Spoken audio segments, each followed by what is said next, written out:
Friends, good evening. Welcome back. జై హింద్. మనకు తమ్ముడి ప్రీవియస్ కామెంట్ అన్న సిఏపిఎఫ్ ఆయుష్మాన్ కార్డు గురించి నా డీటెయిల్ ఒక వీడియో చెయ్యమని చెప్పి మనం లాస్ట్ టైం చిన్న షార్ట్ వీడియో కూడా చేసాం. నెక్స్ట్ వచ్చేసి లైవ్లో చెప్పినట్టున్నాం సిఏపిఎఫ్స్ ఆయుష్మాన్ కార్డ్ బెనిఫిట్స్ ఏంది, వాటిని ఎట్లా యూటిలైజ్ చేసుకోవాలన్న విషయం గురించి మనం మాట్లాడినాము. అయితే ఈ వీడియోలో కూడా మనం ముందు డీటెయిల్గా చూద్దాం. మీరు వీడియోను స్కిప్ చేయకుండా చూస్తే మీకు అర్థమవుతుంది ఎట్లా ఏంటని చెప్పి. చాలామంది జాబ్ చేసిన వాళ్ళకు కూడా ఇది తెలియకపోయి ఉండొచ్చు. అయితే తమ్ముడు కామెంట్లో పెట్టిండు, అది మనం ఒక వీడియో ఎత్తే కూడా బాగుంటుందని చెప్పి వీడియో వేస్తున్నాం మనము. వీడియో నచ్చితే లైక్ కొట్టండి, కొత్త వాళ్ళు ఎవరైనా చూస్తున్నట్టుంటే దాన్ని సబ్స్క్రైబ్ చేయండి. దెన్ వచ్చేసి first of all CAPF Ayushman కార్డ్కి బెనిఫిట్స్ ఏంటి, దాని లిమిట్స్ ఎంత ఉంటాయి, ఆ కార్డు ద్వారా మనం ఎట్లాంటి ట్రీట్మెంట్ తీసుకోవచ్చు అనే దాని గురించి మాట్లాడుతున్నాం.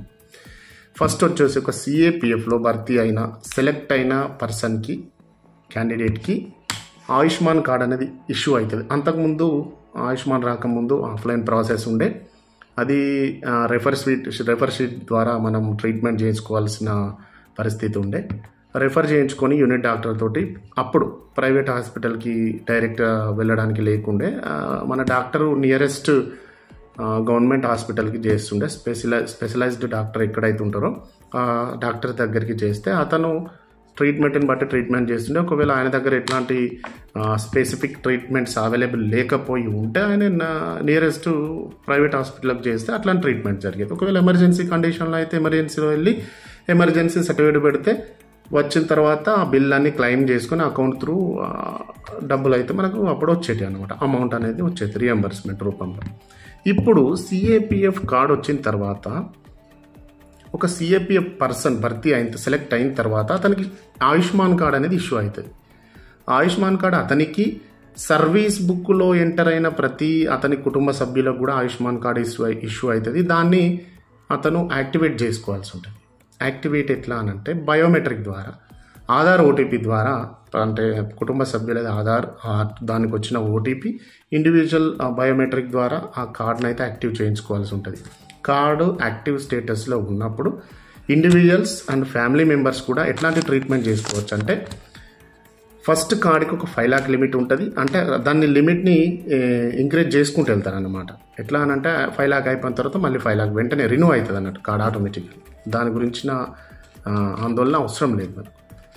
అయితే లిమిట్ మనం ఎట్లా అనంటే క్లెయిమ్ చేస్తున్నప్పుడు 5 lakh క్లెయిమ్ చేయాలి అని చెప్పి మనం అథరైజ్డ్ తోటి మాట్లాడినప్పుడు, ఎవరైతే అంటే బిల్స్ ఆల్రెడీ క్లెయిమ్ చేసిన వాళ్ళతో మాట్లాడినప్పుడు తెలిసింది. అయితే కార్డులో ట్రీట్మెంట్ చేసుకునే విధానం ఎట్లా అంటే, ఇండివిజువల్ పర్సన్ ఎప్పుడైనా సిక్ అయినప్పుడు యూనిట్ డాక్టర్ ద్వారా, యూనిట్లో ఉంటే యూనిట్ డాక్టర్ ద్వారా రెఫర్ షీట్ తీసుకొని రెఫర్ చేయించుకొని, సపోజ్కి అతనికి ఏదైనా ప్రాబ్లం ఉంది, ఏం ప్రాబ్లం, అతనికి స్టమక్ ప్రాబ్లం ఉంది, గ్యాస్ట్రైటిస్ కానీ గ్యాస్ట్రో ప్రాబ్లం ఏదైనా ఉంటే ఫస్ట్ ఎలా ఉండాలంటే ఈ డాక్టర్ మెడికల్ ఆఫీసర్, యూనిట్లో ఉండే మెడికల్ ఆఫీసర్ కన్సర్న్ ఏదైతే నియరెస్ట్ గవర్నమెంట్ హెడ్ ఏదైతే హాస్పిటల్ ఉందో పెద్ద హాస్పిటల్కి అతను రెఫర్ చేసేది. అక్కడ ఉన్న డాక్టర్ ట్రీట్మెంట్ చేసేది, లేకపోతే ఆయనతో కాకపోతే బయటకు చేసేది. ఇట్లాంటి ట్రీట్మెంట్ పద్ధతి అప్పుడు ఉండే అన్నమాట ఫస్ట్. ఇప్పుడు కార్డు వచ్చిన తర్వాత ఎంఓ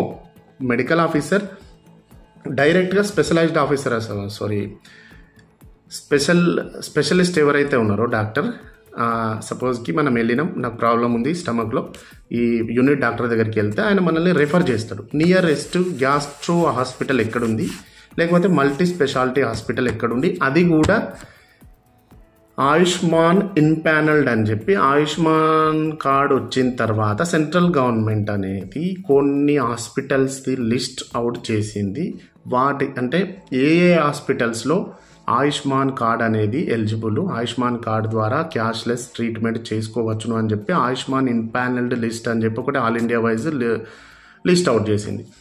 ఆ ఎంఓ ఏం చేస్తారంటే నియరెస్ట్ ఉన్న ఆయుష్మాన్ ఇన్పానల్డ్ హాస్పిటల్కి అతను రెఫర్ చేస్తాడు. ఇప్పుడు ఈ పర్సన్ వెళ్ళి refer sheet, Ayushman card, Aadhaar card, service ID తీసుకొని అతని దగ్గరికి వెళ్తాడు. ఎక్కడికి, స్పెషలిస్ట్ డాక్టర్ దగ్గరికి వెళ్తే అతను ట్రీట్మెంట్ క్యాష్లెస్ చేస్తాడు. ఒకవేళ ఐపీ అయితేనేమో టోటల్ క్యాష్లెస్ అవుతుంది, ఓపీ అయితేనేమో మెడిసిన్ కవర్ కావాలన్నమాట. మెడిసిన్ మనం పేమెంట్ చేసి తీసుకోవాల్సి ఉంటుంది. మిగతా టెస్టులన్నీ కూడా ఆయుష్మాన్ దాంట్లో కార్డుతో అయిపోతాయి.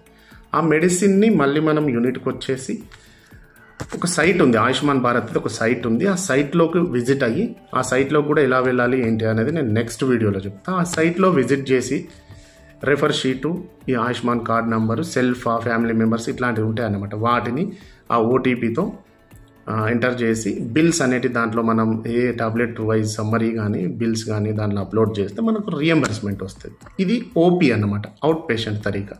ఇన్ పేషెంట్ అయితేనేమో హాస్పిటల్కి refer sheet, Aadhaar card, Ayushman card, service ID తీసుకొని వెళ్తే ఐపీ ఇన్ పేషెంట్ మనల్ని అడ్మిట్ చేసి ట్రీట్మెంట్ అనేది క్యాష్లెస్ చేస్తాడు. ఎక్కడైతే ఆయుష్మాన్ కార్డు, ఆయుష్మాన్ ఇన్పానల్డ్ హాస్పిటల్ ఎక్కడైతున్నాయో అక్కడ.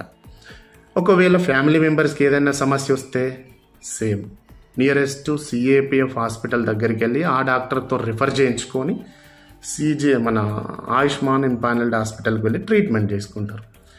అయితే ఇక్కడ వచ్చిన సమస్య ఏంటంటే, సరే మనకు నియరెస్ట్ ఎక్కడ కూడా సిఏపిఎఫ్ హాస్పిటల్స్ లేవు, మనం రిఫర్ చేసుకోవడం ఎలా? అట్లాంటప్పుడు ఎమర్జెన్సీ కండిషన్లో నేను కనుక్కుంటే మనకు చెప్పారు. లాస్ట్ టైం కూడా ఇది ఒక న్యూస్ కూడా వచ్చింది. ఎమర్జెన్సీ కండిషన్లో మనం డైరెక్ట్గా వెళ్ళి ఓపీ అంటే అవుట్ పేషెంట్ దగ్గర కాకుండా మనము ఓపీ రిజిస్టర్ చేసుకోకుండా ఎమర్జెన్సీకి వెళ్ళి ఎమర్జెన్సీ ద్వారా మనం అడ్మిట్ అయితే మనకు ట్రీట్మెంట్ అనేది క్యాష్లెస్ జరుగుతుంది. సిజిహెచ్ ఆయుష్మాన్ కార్డు ద్వారా మనకు ట్రీట్మెంట్ జరుగుతుంది.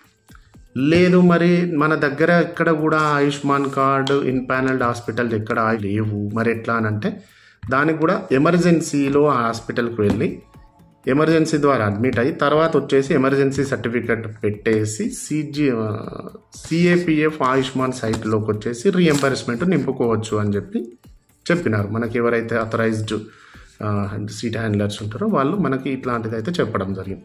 కానీ అది ఎవరైతే అంతకుముందు ఎవరైనా చేసి ఉంటే పర్టికులర్గా చెప్పగలరు. ఎందుకంటే మనం ఇది చెయ్యలేదు, వాళ్ళని కనుక్కుంటే ఈ రకంగా చెప్పారు. కాకపోతే రిఫర్ సిస్టము, అడ్మిట్ అవ్వడము, ఓపీది ఇది మాత్రం ఫ్యాక్ట్గా అంటే మనం ఆల్రెడీ చేసినాము. ఇట్లాంటి ఆయుష్మాన్ కార్డ్స్ ఇష్యూ అవుతున్నప్పుడు మనం వాటి దగ్గర ఉన్నాం కాబట్టి దీని గురించి నాలెడ్జ్ మనం చెప్పగలం. ఇది ఎమర్జెన్సీ కండిషన్లో ఇట్లా ఉందని చెప్పి మనకు అంటారు. వచ్చి ట్రీట్మెంట్ చేసుకొని వచ్చేసి సైట్లోకి వెళ్ళి మనం ఎమర్జెన్సీ సర్టిఫికేట్ పెట్టేసి బిల్స్ అవన్నీ అక్కడైనా ట్రీట్మెంట్ సంబంధించిన పేపర్స్ అన్నీ కూడా అప్లోడ్ చేసేసి మనం రియంబర్స్మెంట్ను పొందొచ్చు అని చెప్పినారు. ఇప్పుడు ఆయుష్మాన్కి సంబంధించిన టోటల్ ఇన్ఫర్మేషన్ ఇది అన్నమాట.